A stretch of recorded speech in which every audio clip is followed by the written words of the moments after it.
Join me, Scooby-Doo, and I will show you how to harness your destiny and become the most important dog in the world.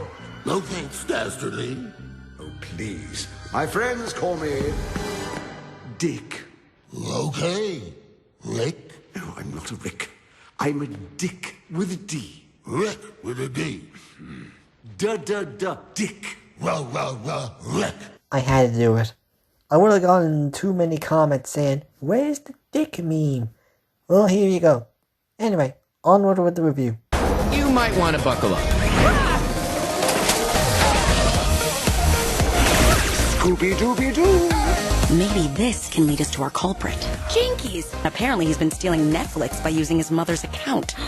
That is not fair for the rest of us who have to pay for Netflix. You have to pay for Netflix? Here we go!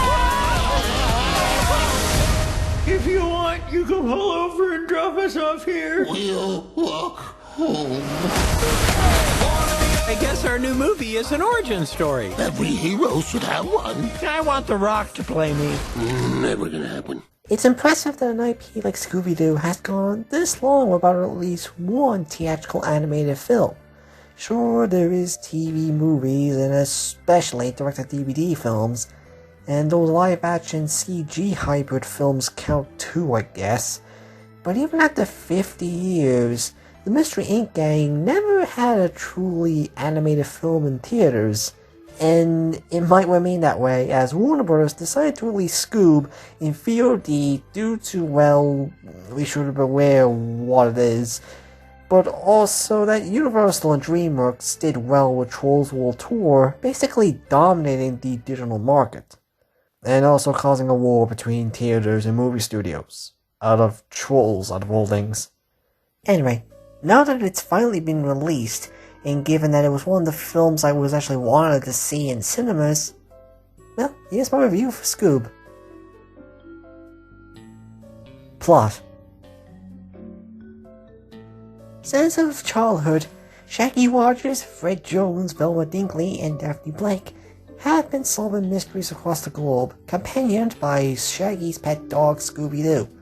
But their greatest mystery comes together in a turn of events where they run into Blue Falcon, who is trying to stop his arch-rival, Dick Dastardly, from causing a global dog apocalypse by unleashing the Great Cerberus upon the world.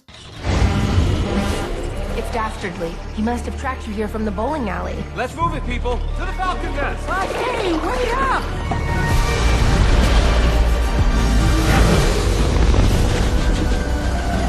Nobody gets away from Dick Dastardly. One thing that you will notice that's different about the film is its setup, because it doesn't really have a mystery in it. You get the gang doing their first case during the whole prequel part of the film's beginning, but outside of that, there is no mystery. There's basically a superhero film with some supernatural elements there, given the whole Cerberus angle. The reason for that is that Warner Bros. Is now planning to do a Hanna-Barbera cinematic universe, just like their DC one. I mean, sure, Hanna-Barbera is no stranger to crossovers. Hell, the Laugh Olympics existed for a reason. But I just kind of find the fact that now we have a kid-friendly universe going on now just kind of shows you how this universe angle has really impacted the film industry. Now, there was fears of this blowing up on their faces. I mean, just look at Universal with their Dark Universe plans. Huh. I'm noticing a strange connection between Universal and Warner Bros. Here. But at least from my opinion, it doesn't make that mistake. For the most part, we really get out of this film is Scooby-Doo, Dino Mutt, Wacky Races, and Captain Caveman, with a few references to other Hanna-Barbera characters in there, like Hong Kong Phooey, the Banana Splits, and Magilla Gorilla. Hell, even the Hex Skulls get a reference. Now, let's just go over what happens with the plot. The first 10 minutes just basically give us the whole prequel part where we see Scoob and Shaggy meeting the beach, them doing trick-or-treating, and meet Fred, Daphne, and Velma out of the blue after some bullies throw Shaggy's bag of candy into a haunted house. And does have a pretty cute recreation of the Where Are You opening, where we see the transition of the characters as kids to adults. Also, hey, monsters from Scooby-Doo! Hello there! So now we're in the present day, I think, The gang is starting to think of becoming a business thanks to their success, but need funding. So they need to get Simon Cowell to help. By the way, how is it possible that even after 16 years since Shrek 2's Far, Far Away Idol, this looks cheap and off-looking than that film's does? I guess Simon Cowell just doesn't work in CG. Either way, Simon thinks Shaggy and Scooby are the weakest part of the gang, which causes one of the two breakup scenes. Yeah, two of them, because one wasn't obvious and pointless enough. After leaving, Scooby and Shaggy go play some bowling until the balls turn into robots, who then attack them across the building. After being cornered by the robots, they were suddenly saved by Blue Falcon, Dynamite, and Dee Dee Styles. Now Shaggy and Scooby have to teamwork with them to collect the three skunkle heads of Cerberus before Dick Dastardly collects them to release Hell on Earth. Meanwhile, Velma, Daphne, and Fred try to find Shaggy and Scooby, and soon discover that Scooby has a bigger destiny. Since after the whole Simon Cowell point, we're basically at a superhero film that crossed over with other Hanna-Barbera characters. Now, that could be seen as a negative, as it's not doing what Scooby-Doo has been known for, but to be honest, after 50 years of movies and TV shows with the same style, I don't mind if the film wants to do something that's different. I mean, Zombie Island, was basically mocked the whole Scooby-Doo formula, so why can this just not at least take a different approach? But with that, it does make it hard for fans if you're just a Scooby-Doo fan and don't know or don't care about the whole Hanna-Barbera characters, since they do take most of the film's time and plot. If you're a fan of Hanna-Barbera, however, you may enjoy the references and heavier elements of the characters from their work, as it's playing them in the background during the film. And as for the Scooby Gang themselves, I feel like that's where the weakest parts outside of Scooby. Now, before I get to the characters, I do want to point out something that does cause some issues with the film. That is where this time is set as. Because at the beginning of the film, it starts off like it's in the 90s with people walking by with stereo boxes to listen to music. But when Shaggy pulls out his smartphone to play some sad theme music during the decades, it does make what year we're at now with a grown-up character is questionable. And there's also something else that's in question with the timeline, but I'll get to that later on as a spoiler. But now, let's get to the characters. Fred, Daphne, and Velma don't have as much time to really do anything in the film. Velma's there just for finding out about Dick Dastardly's robots, later discovering where Shaggy and Scooby are, and learns about how to defeat Cerberus. Daphne mainly takes one of Dick Dastardly's robots to turn against him, which saves her from death a few times. And Fred is just used to be a part of Dick's plans once captured, which makes me question how Shaggy can be so stupid. I'll get to that later. And also if he falls for a trap, and not the ones he's used to. But we don't have to spend as much time with them to really know anything about them or get anything new with these versions of the characters. Kind of the same with Dee Dee Styles and Captain Caveman. Dee Dee's mainly there to control the Falcon Fury and tries to find the locations of the schools, but Blue Falcon basically ignores her. But she's the closest we will get of the Captain Caveman side of the series, since he himself comes in about an hour later in the film to show Scooby and the Falcon the third school, but fights them until Dick Dastardly comes in. He more or less just causes conflict for Scooby and the Falcon. Speaking of which, let's talk about the Blue Falcon and Dynamite, because out of all the characters, these two have the most changes compared to the original versions. Well, maybe outside of Dick, but we'll get to him. For Blue Falcon, they used his son Brian to be under the suit instead of, the original Blue Falcon, which at least kind of shows some development towards his character, like he's trying to be like a hero like his father, and I guess also there to show that times have changed. But he mainly has, most of his character is just he's being selfish and stupid. Like, he basically ignores Dee Dee and Dynamite's suggestions and goes what he is told on the internet. Also, he's there for modern references such as dabbing, selfies, and apps like Tinder. Now there are some funny moments with him, such as when Shaggy tells him to drop some F-bombs. Ryan, do something! Like what? Like drop some F-bombs! Hey man, whoa, let's keep it PG. Some of the moments were paired up with Scooby and Dynamite. Now Dynamite, on the other hand, he's a completely different in this film than all the other versions of the character. Instead of being a goofy character like in the show, he's more or less the straight man to Blue Falcon's idiot manner. He gets annoyed of Falcon's lack of work, him like Scooby and Shaggy for giving him food while he's busy with the skull fighting, and Falcon running away like a bitch whenever danger comes up. I do admit I do like this version of Dynamite, however, as I wasn't really a fan of the original take of the character, and he does have some good moments with Dee Dee, and whenever he is used for an action scene. I do see the change to these two characters being a divided point with fans of the Blue Falcon characters, but for me, while Blue Falcon does have some annoying moments, I do like this take on the duo. At least it's the most changes, and yet, compared to Dee Dee Styles and Captain Caveman. And at least they actually develop as characters later on as the film continues. So hey, at least you get out of that in the cast. Now for our main villain, Dick Dastardly.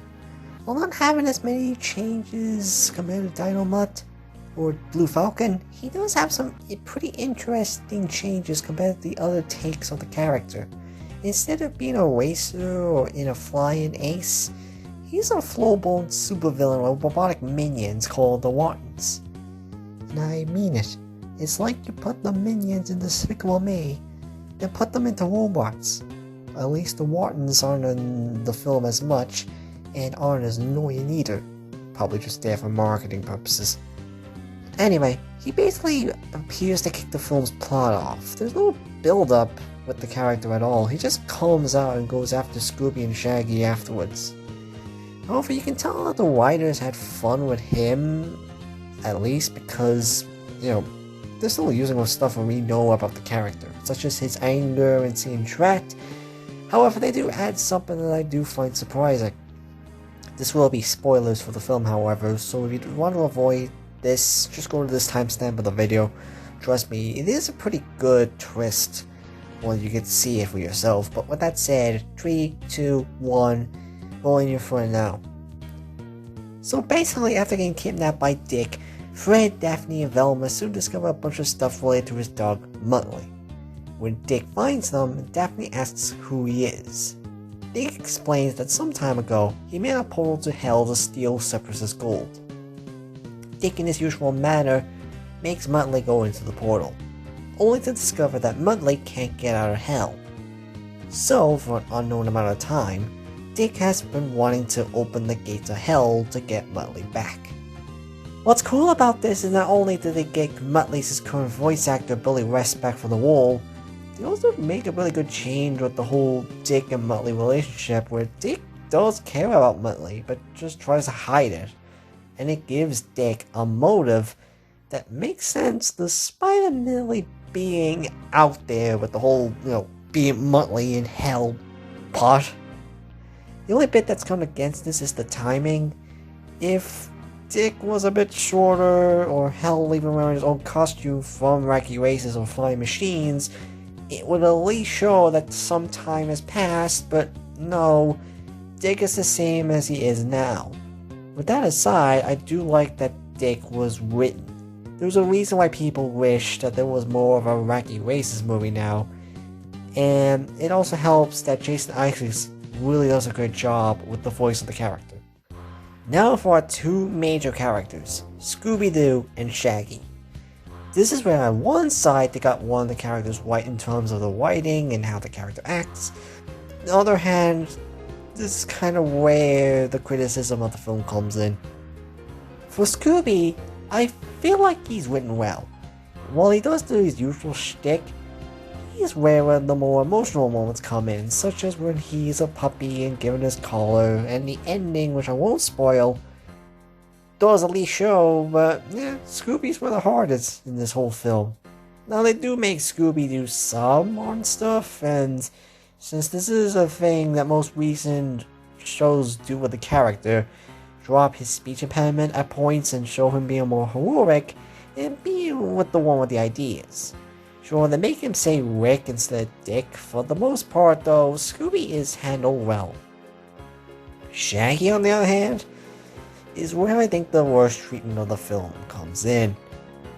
And no, it's not because of the voice. At the beginning he's fine, just usual Shaggy, and when taken to the Blue Falcon, he's more realistic towards what's going on after getting attacked by Dick, by saying no, but eventually decides to come along after Scooby says it's their dream.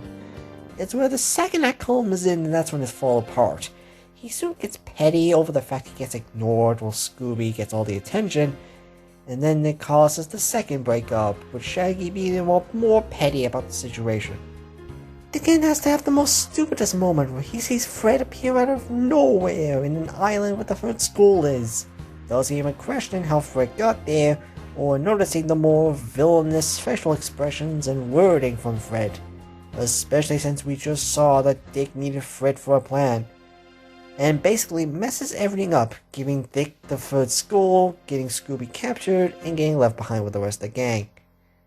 Now there is a nice moment at the end that does at least help things, but that's only because we're so used to Shaggy and Scooby's relationship. After that, I feel like Shaggy's the weakest part of the film. But now let's get to the cast. This has been the major sticking point with the film. It features a Hollywood cast, which we're so used to at this point. SCOOB got more heat due to the fact that two of the characters' major cast members in the shows and direct-to-DVD films, Matthew Lillard as Shaggy and Greg Griffin as Daphne, were never contracted by Warner Brothers about the film's production. Frank Welker does return in the film, but that's only for Scooby, meaning it's the first time outside of the live-action films or younger versions of the character that Frank Welker does not return for Fred, a character he has voiced since the very beginning in the series since 1969. Funny enough though, you don't hear anything from the Velma's voice cast. For what we got out of the cast, most of them do a pretty good job with the roles, with some hiccups with some characters. Tracy Morgan as Captain Caveman is basically the weakest actor in the film. It's just him doing some modern words and not really even being the character he's based off of. Kenzie Kimmins as Dee Dee Skiles does an okay job, but does kind of feel like a wasted potential where the character doesn't really do much. Kind of a waste in this regard. As Regina Rodriguez as Delma Dinkley and Anna Sandfield as Daphne Blake, they do a good job with the roles, but just doesn't have as much time to really do anything with the characters. At least Gina, I guess, makes them make Velma speak some Spanish in the film. Zac Efron as Fred is okay, I guess. It doesn't even compare to Frank Welker's performance, but for what it's worth, it's a decent performance. He kind of plays him as a dumb yet tough guy. Like with Velma and Daphne, however, he just doesn't have enough time to really shine. Mark Wahlberg as the Blue Falcon and King Chong as Dynamite do a pretty good job with the characters. It's important to note that this is Mark Wahlberg's first voiceover role. It does sound like he's having fun with it, even if it does sound awkward when he has to say some of the modern trends. King Chong generally has a lot of fun with Dynamite and being the straight man to Blue Falcon. Now Jason Ickes as Dick Dastardly is easily one of the best actors in the film. You can just tell he had a blast with this role. He does some over-the-top acting, but for a character like Dick Dastardly, it's kind of what you need to do with him. I believe Jason Ickes does a really good job with it. Now Will Forte as Shaggy is probably the most known voice in the film, for the fact it was the most disliked voice in the film. People really seem to dislike Will Forte as Shaggy. For me, I'm more mixed about him.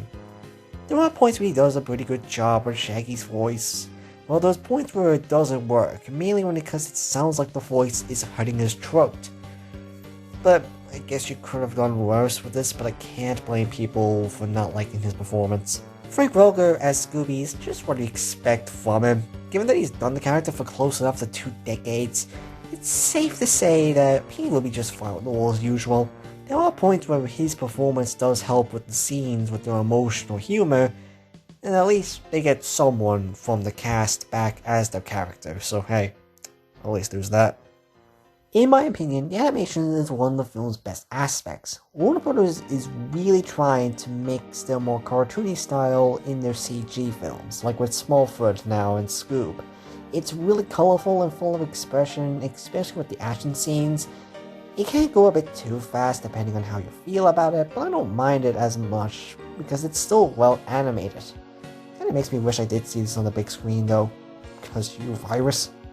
Final thoughts. Overall, I did enjoy SCOOB, and somewhat looking forward to any of the follow-ups in this attempt of the universe, either if it's a sequel to SCOOB or another character on the Hanna-Barbera library. It does have some issues with its story and some of its cast members. The lack of Scooby-Doo mystery and focus on the gang might be a turn-off point for some, but for a series that has lasted over 50 years, I don't mind as long as it's good, and SCOOB is a good film. Fans of the Hanna-Barbera license will enjoy the references and appearances of the other Hanna-Barbera characters. Thank you guys for watching! I know this format's a bit different than my previous reviews, but hey, there's no issues with trying new formats and see if it works instead of the old reviews. If you guys want to watch more videos like this in the future, please subscribe to my channel and put the notification bell on to know when the new video is out. Thanks again for watching guys, and I'll see you in the next video.